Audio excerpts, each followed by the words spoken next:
Assalamualaikum warahmatullahi wabarakatuh. Perkenalkan, nama saya Sri Rahmawati dengan NIM 190806 dan 4020. Saya dari kelas akuntansi 2019A. Di sini saya akan menjelaskan mengenai materi use case diagram beserta dengan contoh kasusnya. Selain untuk berbagi mengenai pengetahuan use case diagram, di sini saya membuat video untuk melengkapi tugas analisis laporan perencanaan akuntansi pada pertemuan 14 tentang bagaimana penggambaran use case diagram. Terima kasih. Selanjutnya, saya akan menjelaskan mengenai materi use case diagram.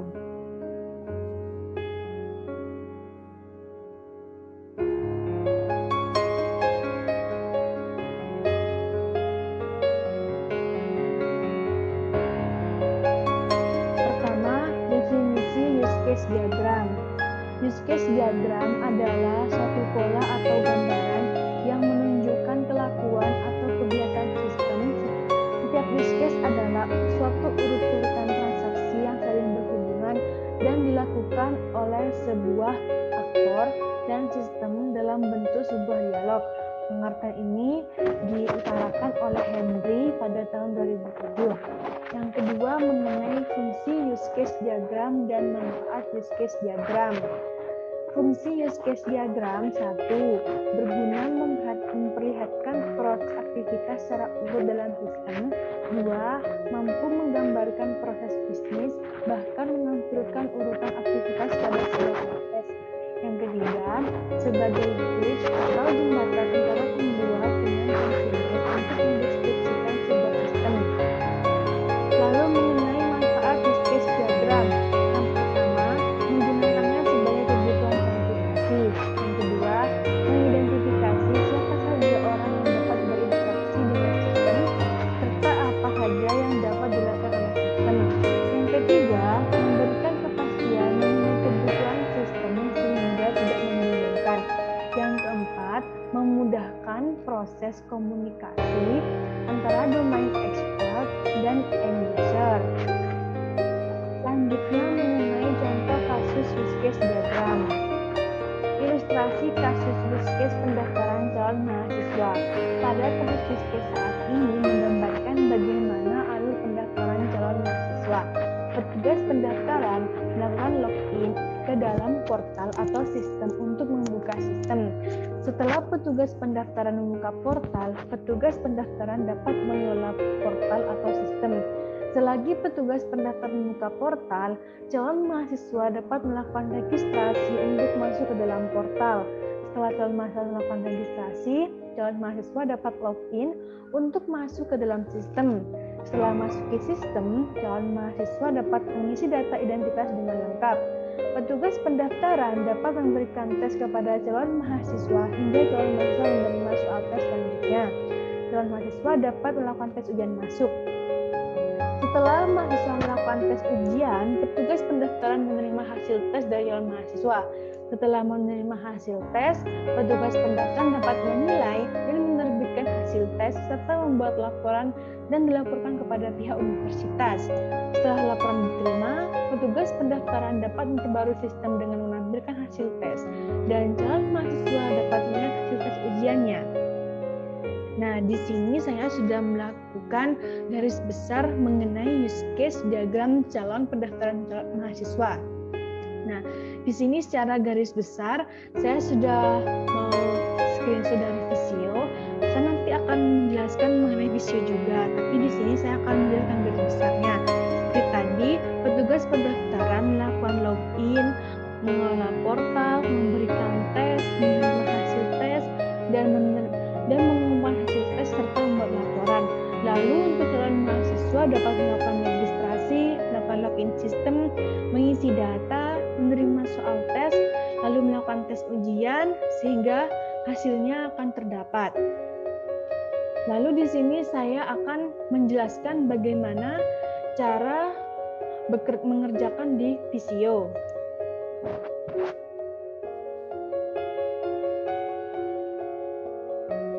Baiklah, selanjutnya selanjutnya kita akan melanjutkan bagaimana cara menggambar di aplikasi Visio. Nah, di sini untuk menggambar use case diagram, saya menggunakan aplikasi Visio. Nah, untuk pertama-tama kita buka blank drawing di dashboard Visio, lalu selanjutnya kita klik More Shapes. Nah, setelah klik More Shapes, kita akan muncul software and database. Lalu selanjutnya kita pilih software. Nah, di software ini sudah banyak toolsnya, tinggal kalian pilih UML use case. Setelah diklik maka akan muncul pilihan-pilihan seperti ini. Nah, UML use case ini ada aktor, ada use case, ada subsystem, ada asosiasi, ada dependency, ada generalisasi, include, dan extend. Lalu untuk tadi, bagaimana cara membuat use case pendaftaran calon mahasiswa, terdapat dua aktor. Yang pertama, aktor petugas pendaftaran. Kita taruh sini untuk aktor petugas pendaftaran. Setelah itu, kita pakai aktor yang kedua, yaitu calon mahasiswa. Kita tarik ke sini. Nah, setelah dua aktor sudah menempati kolomnya, kita pakai use case. Nah, ini untuk menjelaskan kegiatan apa saja yang akan dilakukan oleh aktor ini. Seperti ini.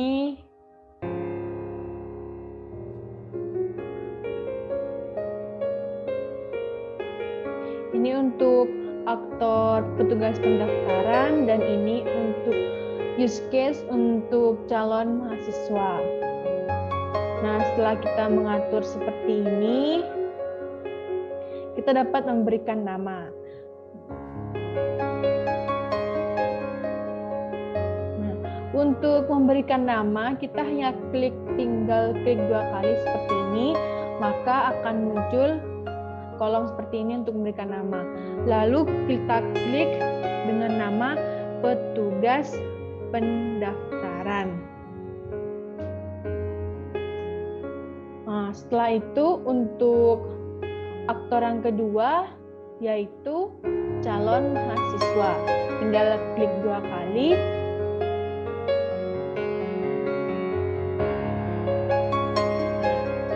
Setelah kita memberikan nama, kita akan melakukan penamaan di use case-nya. Nah, di sini disesuaikan dengan kasus yang terjadi. Seperti yang tadi di kasus bahwa yang pertama dilakukan oleh petugas pendaftaran yaitu adalah login system. Maka kita dapat menuliskan langkah pertama yaitu login system. Yang kedua yaitu mengolah sistem. Setelah mengolah sistem, selanjutnya yaitu membuat soal tes. Setelah membuat soal tes, memberikan soal tes.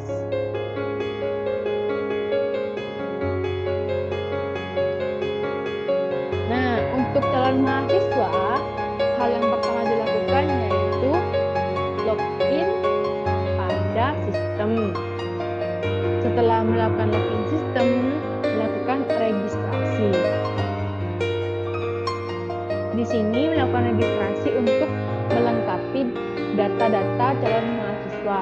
Setelah melakukan registrasi, maka dapat membuka soal tes yang ada di sistem.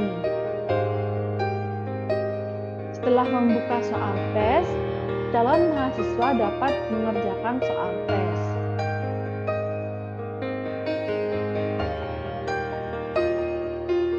Nah, setelah mengerjakan soal tes, soal akan dikumpulkan kepada petugas pendaftaran melalui sistem, lalu sistem akan menerima jawaban tes. Setelah menerima jawaban tes, petugas pendaftaran dapat mengolah nilai.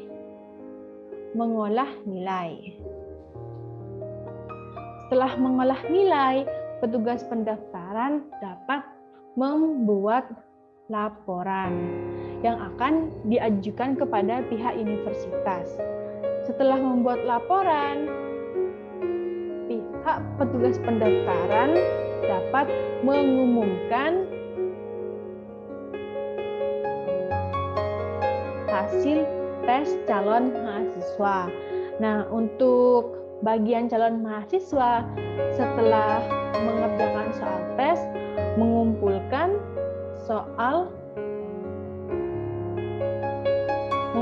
jawaban tes. Setelah mengumpulkan jawaban tes, maka akan menerima hasil tes yang diumumkan di sistem.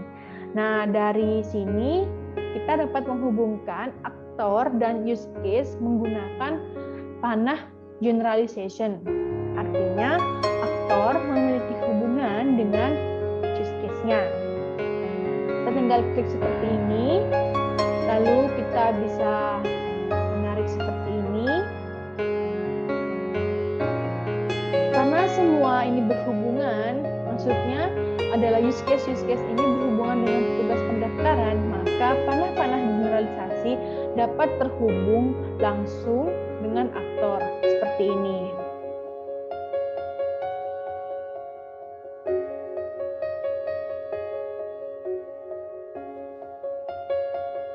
Sama juga dengan aktor calon mahasiswa, memakai generalisasi, yaitu seperti ini.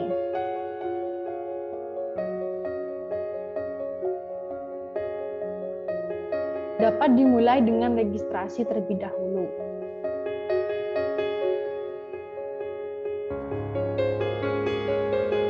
Semua akan dipanah seperti ini hingga hasilnya akan seperti ini. Di sini saya akan menjelaskan kembali ilustrasinya. Petugas pendaftaran melakukan login kepada sistem. Setelah melakukan login, petugas pendaftaran dapat mengolah sistem atau portal. Di sini, dalam mengolah portal, petugas pendaftaran dapat memberikan tes di sistem. Nah, selagi petugas pendaftaran memberikan tes, calon mahasiswa dapat melakukan registrasi di sistem. Setelah melakukan registrasi, dapat login sistem dan mengisi data secara lengkap, seperti identitas dan nama mahasiswa. Ini mahasiswa. Setelah itu, setelah menerima soal tes, setelah diberikan oleh petugas pendaftaran, mahasiswa dapat melakukan tes ujian. Nah, setelah melakukan tes ujian, petugas tes menerima hasil tes. Setelah menerima hasil tes, petugas pendaftaran dapat mengumumkan hasil tes. Nah, setelah memberikan hasil tes dan setelah calon mahasiswa memberikan hasil tes, petugas pendaftaran dapat mengumumkan hasil tes, lalu membuat laporan kepada pihak universitas. Setelah melakukan laporan, petugas pendaftaran dapat mengumumkan hasil tes dan calon mahasiswa dapat melihat hasil tes. Semua rangkaian ini dilaporkan kepada pihak universitas yang dilakukan oleh petugas pendaftaran. Sehingga use case mengenai pendaftaran calon mahasiswa dilihat seperti ini.